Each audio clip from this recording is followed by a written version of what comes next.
Hi everyone, welcome to my YouTube channel. So the video is about bank exam 2026 strategy. So this video is mainly for beginners और last में मैंने अपनी भी strategy बताई है कि मैं अब क्या कर रही हूँ. So मुझे प्रिपरेशन करते हुए 1 साल हो गया है और मैंने जब मैं बिगिनर थी तब मैंने कैसे तैयारी की थी और क्या मैंने गलतियाँ की थी उसके बेसिस पर मैंने एक स्ट्रेटेजी तैयार की आप लोगों के लिए. सो आप देख सकते हो. सो सबसे पहले तो एक छोटी सी डायरी या फिर कहीं भी आप एग्जाम्स की डेट्स वगैरह लिख लो प्री और मेंस के लिए और उसको कहीं रख दो जहाँ आप डेली मतलब देखते हो. सो ये डेट एक्सपेक्टेड डेट्स हैं जो कि यूट्यूब पर बता रखी हैं टीचर्स ने, तो आप उनको नोट करके रख सकते हो ताकि आपको पता रहे कि किस एग्ज़ाम के लिए कितना टाइम है और जो भी. सो स्टार्ट करते हैं इंग्लिश से. तो जब मैंने प्रिपरेशन स्टार्ट की थी उससे पहले भी मैं हिंदी मीडियम स्टूडेंट रही हूँ, बचपन से ही मैं हिंदी मीडियम था मेरा और मेरी इंग्लिश बिल्कुल अच्छी नहीं थी. और जब मैंने स्टार्टिंग में बैंक वाली एग्जाम्स वाली इंग्लिश पढ़ना स्टार्ट किया तो मुझे बहुत डिफिकल्ट लगती थी कि मेरे से तो लाइक मेरे को पैराग्राफ पढ़ा उसको उसको समझ ही नहीं आता था मेरे को कि इसमें क्या लिखा है. वर्ड मीनिंग्स मेरे को पता नहीं लगते थे और मेरे को मीनिंग उसका ओवरऑल पता नहीं चल पाता था कि इस पैराग्राफ का क्या मीनिंग हुआ. सो सबसे पहले तो मेन बात तो ये है कि इंग्लिश आपका सबसे स्कोरिंग सब्जेक्ट हो सकता है अगर उसको हम अच्छे से तैयार करें. तो उसके लिए सबसे पहले तो मैंने एडिटोरियल से स्टार्ट किया था क्योंकि एडिटोरियल जो मैम करवाते हैं पहले तो मैंने मतलब आज तक मैंने जो भी पढ़ा है मैंने निमिषा मैम से ही पढ़ा है, इंग्लिश का स्पेशली. एंड एडिटोरियल से मैंने स्टार्ट किया था. एडिटोरियल में मैम वोकैब करवाते थे और रीडिंग कॉम्प्रिहेंशन वहाँ से मेरी रीडिंग की स्किल्स अच्छी हुई. 3-4 महीने तक मैंने एडिटोरियल करा था और उसके बाद मेरे को इंग्लिश की थोड़ी बहुत नॉलेज होने लगी थी. एंड उसके बाद मैंने मैम का परफेक्शन बैच लिया था. उसमें मैम न्यू पैटर्न के क्वेश्चंस करवाते हैं जो कि एग्जाम रेलेवेंट होते हैं और परफेक्शन में ही ग्रामर भी दे रखा था तो अलग से कोई ज़रूरत नहीं थी. तो मैंने ग्रामर भी ज़ीरो से स्टार्ट कर रखा था क्योंकि मुझे हिंदी में तो सब आता था बट इंग्लिश का मेरे को उतनी नॉलेज नहीं थी. तो ये था और इसके मैंने नोट्स भी बनाए प्रिपेयर किए थे, वो मैं आपको दिखाऊँगी अभी. और 120 रूल्स ऑफ ग्रामर, अगर आपको ये ग्रामर नहीं भी करना है तो आप 120 रूल्स ऑफ ग्रामर यूट्यूब पर एक निमिषा मैम की वीडियो है, शायद वो 11 या साढ़े 11 घंटे की है. अगर आप उसको कंप्लीट कर लेते हो और उसके अच्छे से प्रॉपर नोट्स बना लोगे और उनको बार-बार रिवाइज़ करोगे तो आपको शायद ग्रामर में कोई दिक्कत नहीं आएगी. क्योंकि 120 रूल्स जो है वो एक शॉर्ट फॉर्म है जो ये परफेक्शन में ग्रामर मैम ने करवाया है, तो इससे हो जाता है. एंड मैंने ये दोनों कर रखे थे क्योंकि मेरी इंग्लिश बहुत ही ज़्यादा वीक थी, तो मे बी इनसे तो मेरे को बहुत ज़्यादा हेल्प मिली है. तो मैं आपको दिखाती हूँ मैंने कैसे नोट्स बनाए थे और आप भी वैसे बना सकते हो. सो ये है मेरी एक मैंने डायरी लगा रखी थी स्पेशल. और ये है जब मैंने एकदम जैसे न्यू स्टार्ट किया था मैंने पढ़ना परफेक्शन लिया था और परफेक्शन का जो ग्रामर ग्रंथ है वो ऐसा है, ये एज इट इज़ मैम ने करवाया हुआ है. उसमें आप आइडिया ले सकते हो और देख सकते हो अभी ग्रामर ग्रंथ में क्या-क्या है. मतलब आप ऐसा देख सकते हो कि ये था ग्रामर ग्रंथ में. सो मैम ने टेंसेस से पढ़ाना स्टार्ट किया था एंड इसमें सारे टेंसेस हैं, मतलब मैम ने कंप्लीट करवाया है. एंड ये मैंने शायद ज़्यादा ही लिख लिया था, इतना लिखने की ज़रूरत नहीं है. बट देखो मतलब मैम ने छोटे-छोटे जो भी कांसेप्ट्स होते हैं वो सारे उसमें करवा रखे हैं. सो ये सारे हैं, बट इतना शायद लिखने की ज़रूरत नहीं है. एंड ये वीडियो स्पेशली उन्हीं लोगों के लिए है जिनकी इंग्लिश लाइक बिल्कुल ही कमज़ोर है, मेरी तरह जैसे मेरी थी जब मैंने स्टार्ट किया था. तो आप ये देख सकते हो. और जिनकी इंग्लिश थोड़ी ठीक है उनके लिए इतना ज़रूरत नहीं है.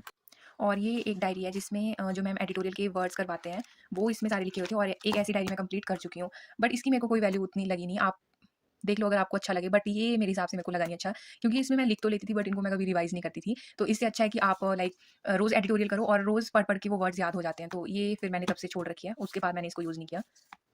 और ये है 120 रूल्स ऑफ ग्रामर की नोट्स. ये आप ये ज़रूर कर लो अगर आपको कुछ और नहीं करना है, तो ये 120 रूल्स ऑफ ग्रामर की आप नोट्स बना सकते हो. लाइक ये काम आते हैं. ये मैंने बहुत रिवाइज़ किया. इसको मैंने शायद 3-4 बार तो मैं इसको रिवाइज़ कर चुकी हूँ और इसको मैं करती रहती हूँ टाइमली. और इसमें बहुत ऐसे छोटे और छोटी फॉर्म में और बहुत अच्छे से मैम ने रूल्स करवा रखे हैं. तो ये सारे रूल्स बहुत इंपॉर्टेंट है. ये आप ज़रूर कर लो. लाइक बहुत सारे हैं इसमें, 120 कंप्लीट कर रखे हैं.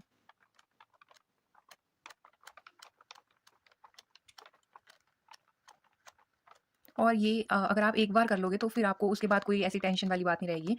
मेरे हिसाब से ये बहुत ऐसे वर्थ इट था.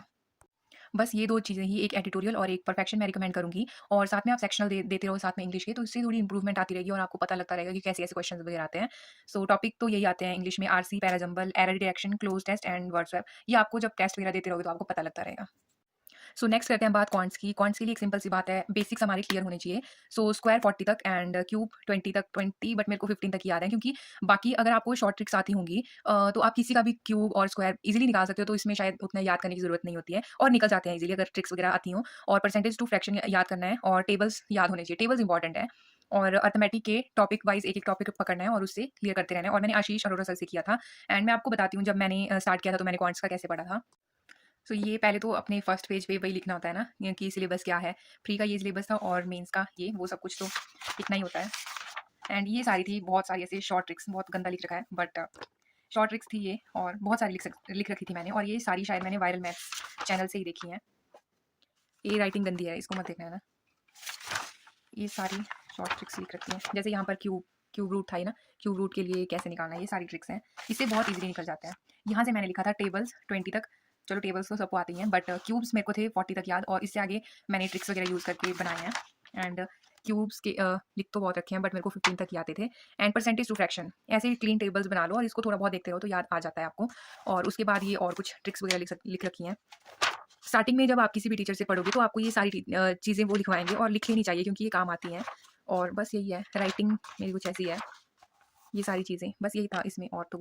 एंड उसके बाद है रीजनिंग। रीजनिंग में बहुत सिंपल है, लाइक पजल होती है और मिसलेनियस होता है, बट मैंने रीजनिंग में गलती ये की कि मैंने रीजनिंग के नोट्स बनाए। ये गलती कभी भी नहीं करनी है, रीजनिंग के कुछ भी नोट्स नहीं बनाना है। लाइक अगर मिसलेनियस में मिसलेनियस के क्वेश्चंस करने में आपको थोड़ा कंफ्यूजन हो रहा है तो उसके आप ऐसे लाइक ऐसे स्टिकी नोट्स पे या फिर किसी पे भी छोटा छोटा उसके ट्रिक्स वगैरह लिख सकते हो, बट पजल्स को लिखना नहीं है। ये मैंने बहुत बड़ी गलती की थी। लाइक मेरे को उतना पता नहीं था उस टाइम पे, तो मैं क्या करती थी, जो पजल्स के क्वेश्चन थे उनको नोट कर रही हूँ, पजल्स तो नहीं शायद, पर मिसलेनियस के क्वेश्चन पहले नोट कर रही हूँ, फिर उनको लिख रही हूँ, वो सब नहीं करना है। रीजनिंग के नोट्स नहीं बनाए जाते हैं। तो इसके लिए पहले आप पज़ल्स देख सकते हो यूट्यूब पे, 1000 पज़ल सीरीज़ है अंकुश लामा सर सर के चैनल पे, तो वो आप कर सकते हो।